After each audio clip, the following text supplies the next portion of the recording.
Ертеде бір ешкінің 7 лағы болыпты.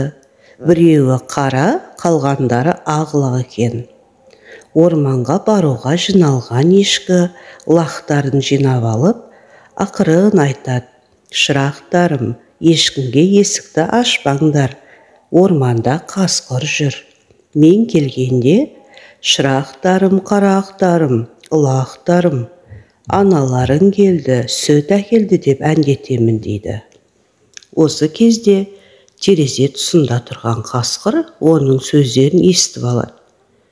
Ешкі кетісімен қасқыр есік қағып, өзінің жуан даусымен ешкінің әнін айтады.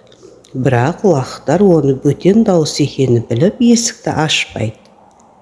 Қасқыр саудагерге барып, бор сатып алады. Бордың бір кесегін жегенде дауысы аздап жіңішкереді.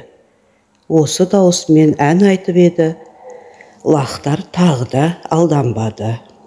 Қасқыр ұстаға барып өзіне тамақ сатып алады. Дауысы ешкінің дауысы сияқты жіңішке болып шықты. Бірақ жаңағы дауыстың да көмегі болмады. Лақтар аяғын көріп қойып, есікті ашпай қояды.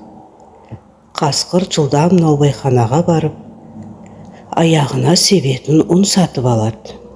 Қасқыр есік алдына қайта келіп, ақ аяқтарын созып, лақтарға көрсетіп тұрып ән бастайды. «Лақтарым, шынақтарым, аналарың келді, сүт әкелді, қорықпаңдар, есікті ашыңдар» дейді. Лақтар сеніп, есікті ашады. Қасқыр үйге кіргенде, лақтар жан-жаққа қашып тығылып қалады. Қасқыр олардың бәрін тауып жеп қояды. Тек біреуін ғана байқамай қалады. Ол сағаттың артына тығылып қалған еді. Қарны тойған қасқыр ағаш көлеңкесіне жатып, ұйқыға кіріседі. Ұзамай ешкі үйіне оралады. Есікті итерсе, есік ашық тұр. Ешкі үйіне кіріп, лақтарын шақырады. Аман қалған жалғыз лақ шығып, болған жағдайды анасына баяндап береді. Ешкі мен лақ үйдің артына шығып қараса, қасқыр шалқасынан түсіп, көгалда қорылдап ұйықтап жатыр екен. Ешкі мүйізімен қасқырдың қарнын жарып жібергенде, 6 лақта шыға келеді. Бәрі де аман сау екен. Ешкі мен лақтардың қуанышында шек болмайды.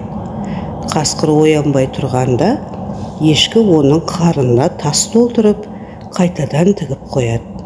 Шөлдеген қасқыр су ішпек болып құдыққа барады. Сол кезде ішіндегі ауыр тастар төмен тартып, қасқыр құдыққа құлап батып кетіпті.